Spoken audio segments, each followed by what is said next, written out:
Bigwas! Okay talaga to si Congressman Barsaga.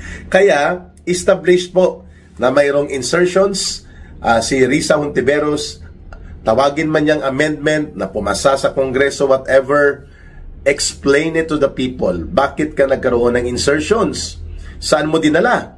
Anong pinagkagamitan mo nito? Make it public. Kasi it's a public issue.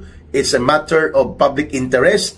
And the people need to know. And you have the obligation to inform the people. Ito nga ho ang pag-uusapan natin ngayon, mga ka-reaction update PH. Pag-uusapan po natin itong si Hontivirus, kung saan nga, di ba mga ka-update, na-issue ho siya dyan sa 3 billion insertion. Hindi lang ho yan, meron pa hong 750 million ghost project. Yan po ang ating mga tatalakayin, mga ka-update, kung saan manggigigil ho kayo kung saan nila dinadala o ginagamit yung mga pera. Tsaka hindi lang si Risa, mga ka-update. Etong si Bronner, ang dyan sa Armed Forces of the Philippines, kilala nyo naman po yan, si General Bronner, na meron din palang 15 billion projects na parang flood control lang. Mga ghost projects din, mga ka-update, dyan sa mga militar. Kaya mga ka-update, wala na ho tayong mahabang pag-uusapan dito. Rekta na ho tayo. Hi! Kumusta mga kababayan? Saan man kayong panig ng mundo, sa mga bahagi ng Pilipinas, nawa po ay nasa mabuting kalagayan kayo at malakas pa rin po ang ating loob upang harapin ang lahat ng mga pagsubok at paghamon na ating sinusuong sa pang-araw-araw na pagharap sa buhay. Maraming salamat sa inyong pagtangkilik, pagsuporta at pag-promote, pagsubaybay at patuloy na pagtangkilik sa ating channel, Ka Eric Celis YouTube channel. We have more than 78,000 subscribers now at close to 79,000 na in fact, no? Siguro bago matapos ang October, magiging mahigit 80,000 subscribers na tayo. Yay! Maraming salamat for that, mga kababayan. Utang na loob po yan ni Ka Eric at ng aking pamilya sa inyo, sapagkat ang YouTube channel ko po ay monetized. So mayroon pong natatanggap na compensation mula sa YouTube sa kay Google. Okay? At ang atin naman pong Facebook Live ay, or ang ating Ka Eric Jeff Celis Facebook account, personal ko pong account yan, mayroon na pong 117,000 followers. At maganda rin po ang following kapag nagla-live stream tayo. So, itong araw na ito ay magbibigay tayo muli ng video analysis, mga kababayan. Pero, samahan niyo po si Ka Eric sa kahit mga 1 minuto lang na prayer. No? O, hindi naman ako masyadong mapagdasal na tao, pero naniniwala po ako muli sa Diyos. Simula ng tinalikuran ko na po ang ideolohiyang komunista, ang communist ideology, na hindi po kami naniniwala sa Diyos, wala kaming panalangin o pagdarasal. I-offer po natin ang panalangin na ito sa ating mga kababayan, doon po sa mga kapwa nating mga Pilipino, lalo na ang mga mahihirap at ang iba pang nasalanta at tinamaan po ng malakas na paglindol sa Davao Region at sa paligid po ng Mindanao, 7.4 magnitude. Ganon din po sa Cebu, mga 1 linggo pa lang nakakalipas, doon po naman ay 6.9 ang magnitude ng lindol. So sana po magnitude at intensity, intensity lakas, magnitude lawak, no. Mga kababayan, let's offer our prayers to the Supreme God, no, yung Panginoong may kapal na siyang nagsusubaybay at may kapangyarihan sa buong sangkatauhan para po sa ating mga kapwa Pilipino. Panginoon naming Diyos, kami po ay lumalapit sa inyo at dumudulog ng inyong pagtulong, at sana po ay hipuin ninyo ang mga kababayan namin na tinamaan po ng mga malakas na sakuna at mga kalamidad na ito, at nawa po'y bigyan nyo sila ng lakas ng loob at pagkakataon na muling makabangon sa kanilang mga nawasak na ari-arian, mga bahay, at sa kanila pong lugmok na kalagayan sa buhay.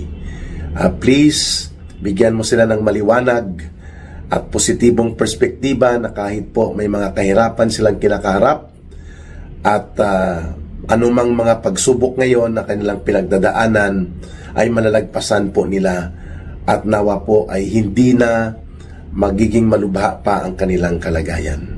Tulungan niyo po ang mga anak nila, ang kanilang pamilya, na magkakaroon po sila ng pagkakaisa upang magtulong-tulong sa pagbangon sa mga buhay na kanila pong nais maibalik muli pagkatapos nitong mga kalamidad.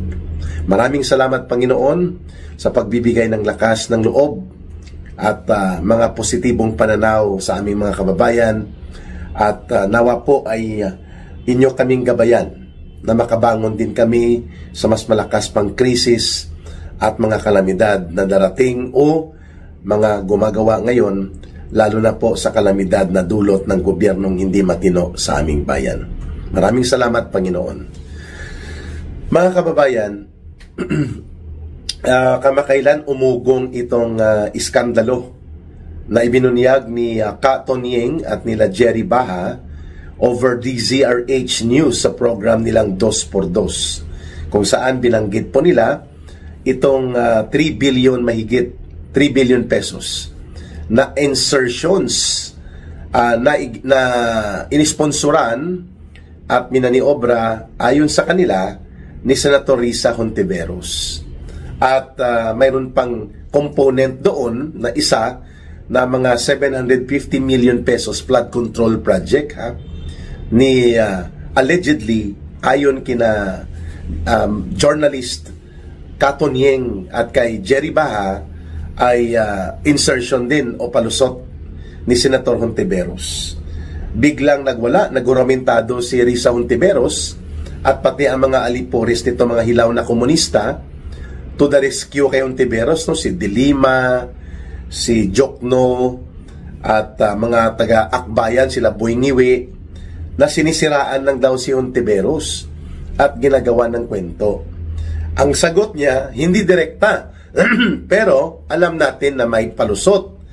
Wala daw siyang insertions at ang lahat daw ng mga amendments to the budget ay dumadaan sa approval ng kapulungan ng Kongreso. Kaya fake news daw ang sinasabi nila Anthony Taberna, ni Ka Tonying, at ng kanyang kasama na si Jerry Baha. Hindi niya sinagot, pero pinaikutan niya. Parang gano'n na rin ang sinabi niya. Wala daw amendments na hindi dumadaan sa approval ng Kongreso, ng kapulungan ng Kongreso. At sabi niya, fake news daw na siya ay may insertions. Nako, sinagot siya ngayon at nagpaliwanag si Senator Franklin Drilon.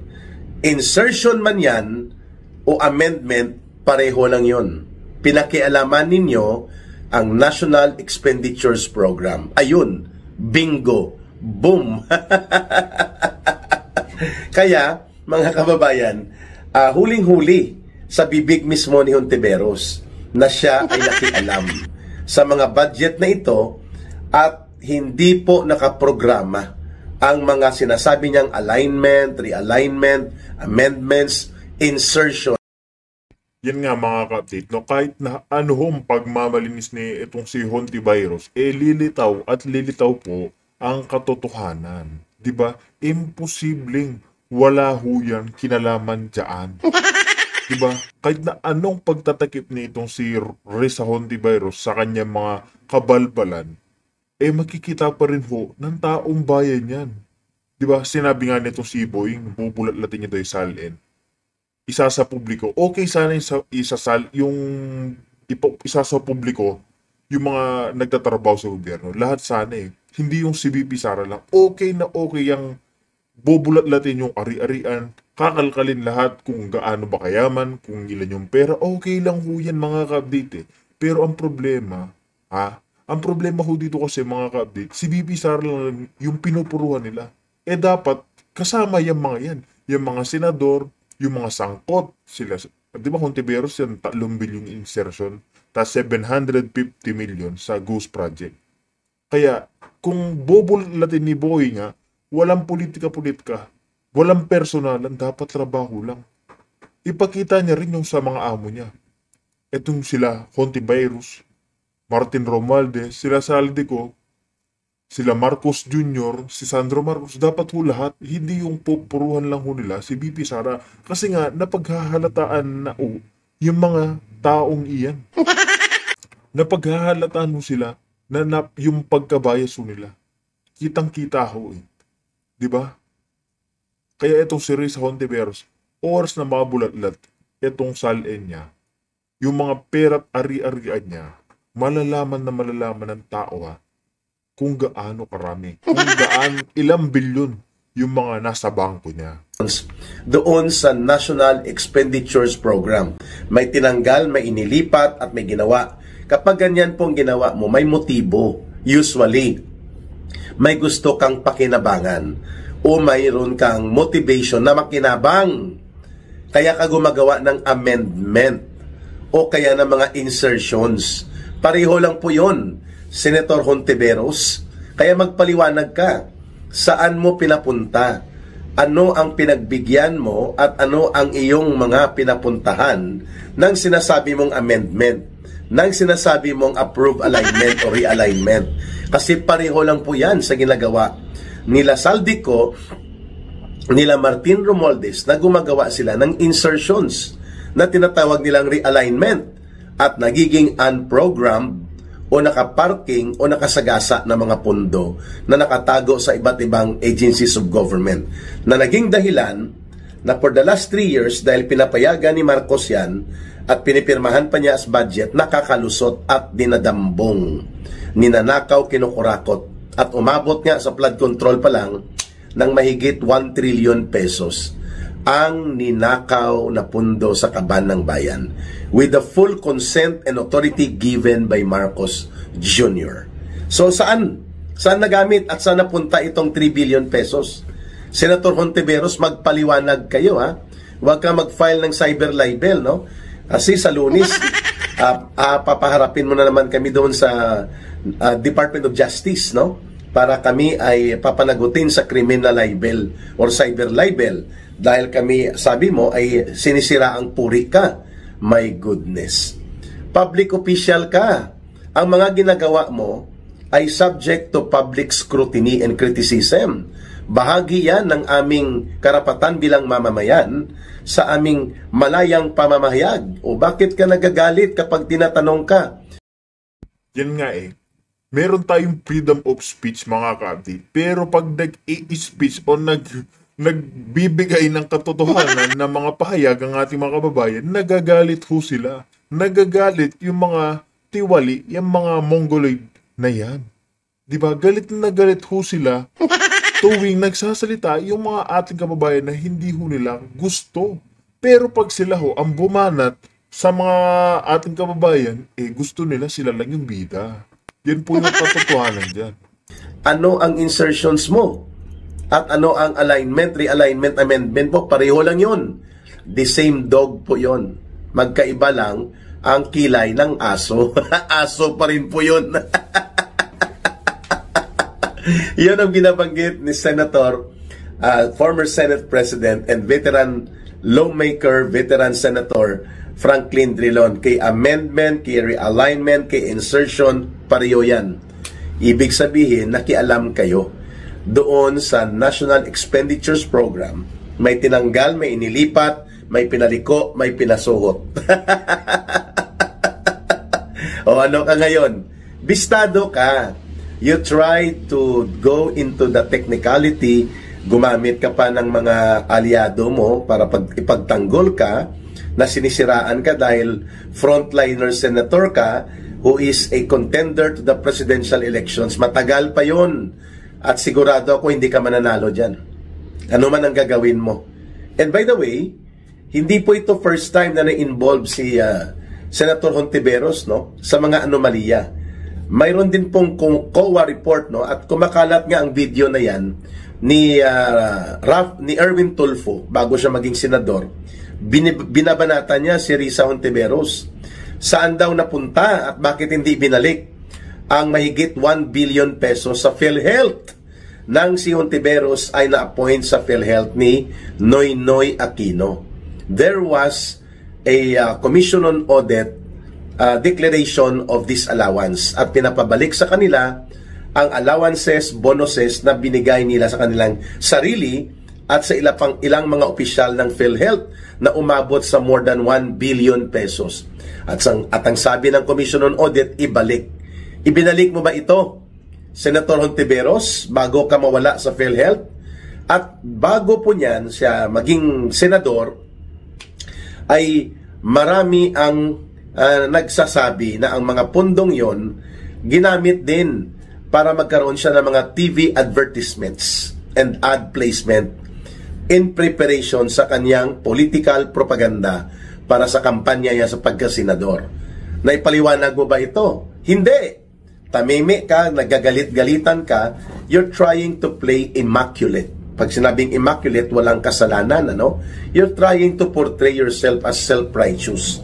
Kagaya ni Antonio Carpio, itong kulukoy na dating Supreme Court Justice na binabastos at patuloy niyang binabanatan si former President Rodrigo Duterte. Hindi naman hiningi ni Pangulong Duterte yung award na ibinigay ng Integrated Bar of the Philippines sa Davao at nakakulong na yung ating presidente na minahal ng milyong-milyong mga Pilipino at hanggang ngayon minamahal pa, binabastos nito ni Carpio, no? At sabi niya, babawiin yung award na yon sapagkat insulto daw yon sa kanilang mga abogado. Ha? Okay ka lang? Pariotos lang ni Hontiveros, nila Trillanes, they feel that they are self-righteous. At sila lang ang tama, sila lang ang may monopolyo ng pagiging tama, at sila lang ang may monopolyo sa pagmamahal sa bayan, at sila lang ang may monopolyo sa pagiging matuwid na lingkod bayan. Ha? Yan ang sagot ng mga taong bayan. Ha? Kung si Kiko Barsaga pa, meow, meow, meow. I find it amazing, no? Kapag si Kiko Barsaga ang bumira, terribly ang impact agad, no? This man seems to be eccentric and weird to others, but I find him matalino, witty, and sharp. Sabi niya kay Marcos, nang lumabas po yung isa sa mga podcast ni Marcos na naging controversial, sabi ni Marcos doon, kinakausap ko po ang kaluluwa ng aking tatay para mahumingi ng advice sa kanya at konsultahin sa maraming bagay sa pagpapatakbo ng gobyerno natin. May post si Kiko Barsaga, itong congressman, batang congressman mula sa Dasmariñas, Cavite. Sabi niya, hello, ang problema sa iyo, nakikinig ka sa mga espiritu at kaluluwa, pero hindi ka nakikinig sa taong bayan. Bigwas! Okay talaga to si Congressman Barsaga. Kaya, established po na mayroong insertions, si Risa Hontiveros, tawagin man niyang amendment na pumasa sa Kongreso, whatever, explain it to the people. Bakit ka nagkaroon ng insertions? Saan mo dinala? Anong pinagkagamitan mo nito? Make it public. Kasi it's a public issue, it's a matter of public interest, and the people need to know. And you have the obligation to inform the people. Senador ka eh. So ngayon, mainit na ang mga insertions na ito ay pinagmulan ng kurakutan at mga pandarambong. So kung hindi ka involved, malinis ka, sabi mo, then explain bakit umabot sa kung saan-saan ang mga insertions mo. Yun ang problema. Kung mahilig ka magpalusot, mahilig ka magkunwari, at mahilig ka magkubli sa mga pagmamagaling-magalingan, sa pagiging as if ikaw lang ang tapat at tama palagi pagdating sa pagiging serbisyo sa gobyerno, sa PhilHealth pa lang hindi ka nga makapagpaliwanag. What did you do doon sa utos ng Commission on Audit na ibalik ninyo ang 1 billion pesos mahigit na mga disallowed, illegal na mga allowances at bonuses ninyo? At ito ba ay nagamit nung PhilHealth ka ng mga pondo sa PhilHealth at public fund na para sa kalusugan at mga suportang pangkalusugan ng taong bayan sa iyong kampanya by using and placing ads related kunwari sa PhilHealth pero projecting yourself para gamitin sa maagang pangangampanya nung ikaw ay unang tumakbo bilang senador? Sagutin mo ito. These are legitimate public interest issue. Huwag kang maghuramentado papuntang Department of Justice at mag-file ng cyber libel na naman. Because you are a public official. Ikaw ay mayroong pananagutan sa taong bayan at kami ay mayroong tungkulin na pumuna bilang mamamayan. At ikaw naman ay may obligasyong magpaliwanag at sumagot kapag may mga issue. So anong problema mo? Bakit ka pumupunta doon sa DOJ, magpakampi ka, gamitin mong poder mo at iharas mo kami na mga mamamayan? Ayan. Mag-isip-isip ka, ha? Hontiveros, senador ka ng Republika ng Pilipinas, kaya ikaw ay pagmamay-ari ng mamamayang Pilipino. At therefore, may karapatan kami, ang bawat mamamayan, na pumuna sa kahit sino man sa inyo kung kinakailangang batikusin ng may batayan. Ito, tinatanong ka ngayon, ang iyong ginawa ay nagpaikot kayo ng mga tirador nyo sa social media at inatake nyo na itong dalawang journalist na ito. Totoo pa lang sinasabi nila, bingo ka ngayon sa pagpapaliwanag ng isang veterano, matalino, higit sa iyo at magaling na senador, itong si Senate President dati at naging pinakamatagal na naglingkod na senador, isa sa pinakamatagal na naging senador ng Republika ng Pilipinas, si Senator Franklin Drilon, may kababayan, Ilonggo din po ito, kagaya ni Senator Miriam Defensor Santiago, the great Miriam Defensor Santiago, kababayan namin po yan, Ilongga din. Magpaliwanag ka, kasi tawagin mo mang amendment, tawagin mo mang alignment or realignment, insertion pa rin po yun. Sabi ko nga, parang ang aso mo ay poodle, kinilayan mo ng brown ngayon, bukas, bibigyan mo ng pink na kilay, poodle na aso pa rin yun. Kaya marapat ka magpaliwanag dito. Senator Hontiveros. Ito pa, tatanungin din natin, no? Mamaya pagbalik ko, pero ipasok ko muna dito sa ating discussion. Mayroon palang 15 billion pesos mahigit na mga projects galing DPWH na dinownload sa AFP 2023, 2024, and 2025. Ngayon, ang tanong kay General Bronner at kay Secretary Gibo Teodoro ng DND, saan ito? Ito ba ay ghost projects? Kung hindi ito mga ghost projects, saan ito ginamit ang 15 billion pesos in the last 2 years? 2 years lang. Meaning, hindi natin alam kung sa 2025 mayroon din. Kasi umikot din sila Romualdez at Saldico na namumudmod daw ng tag 1 billion worth of projects sa mga division ng Army.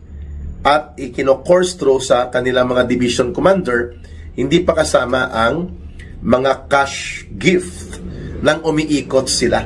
At may mga sinasabi siya na pwedeng maging RTS ang kalahati sa 1 billion. Ano po ang RTS? Return to sender. Ibig sabihin po, ipatupad mo ang 5 billion, ang 5 billion kayo nang bahala. Yan po ang ibig sabihin ng kanakarang RTS sa Armed Forces of the Philippines. Return to sender. Nangyari ba ito, General Bronner? Ito ba ang 15 billion o hiwalay pa ito? Sa binabanggit ng Net25, Secretary Gibo Teodoro, na ikaw ang mayroong supervising authority directly sa Armed Forces of the Philippines. Kagaya din po ng DILG Secretary na si John B. Crimolia, siya din po ang may direct supervising authority sa Philippine National Police. Ngayon, tinatanong ng taga Net25 TV, dahil they have received documents released to them na mayroong worth more than 15 billion pesos na mga proyektong dinownload daw o amount, supposedly pesos, 15 billion pesos para sa projects na TICAS or TICAS. TICAS is snappy or TICAS pahinga, no? Naka-alert, no? Parang matikas ka. Yan, TICAS. Yun po ang code ng project. Ano itong TICAS project, General Bronner? At ano ito, Secretary Gibo Teodoro? Is this a project for what? Infrastructure? Ano ito? Mga buildings? Ano ito, barracks?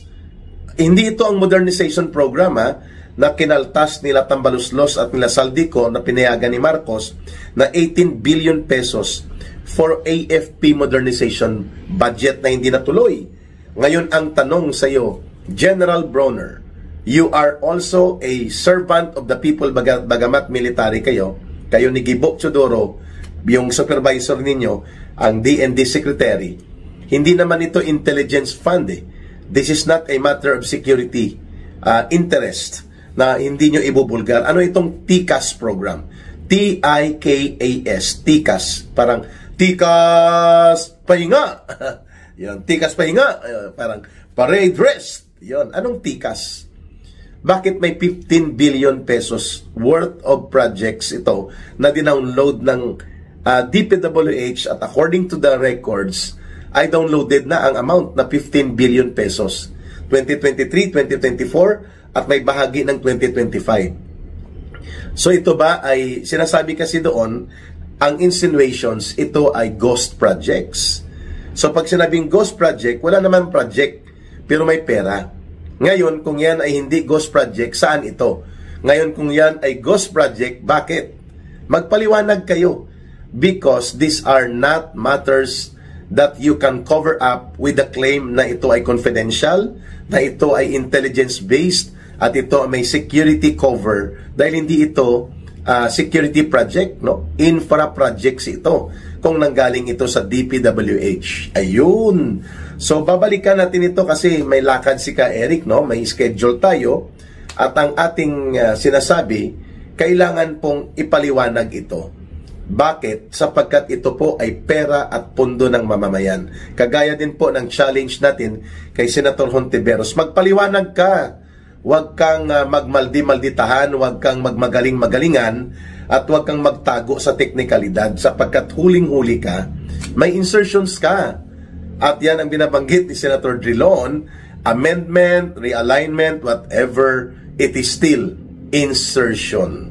Dahil hindi dumaan yan sa National Expenditures Program. So, babalikan natin ito, insertions at ghost projects ni Hontiveros at ng AFP. Totoo ba? When there is smoke, most likely there is fire. Therefore, let us call on the Bureau of Fire Protection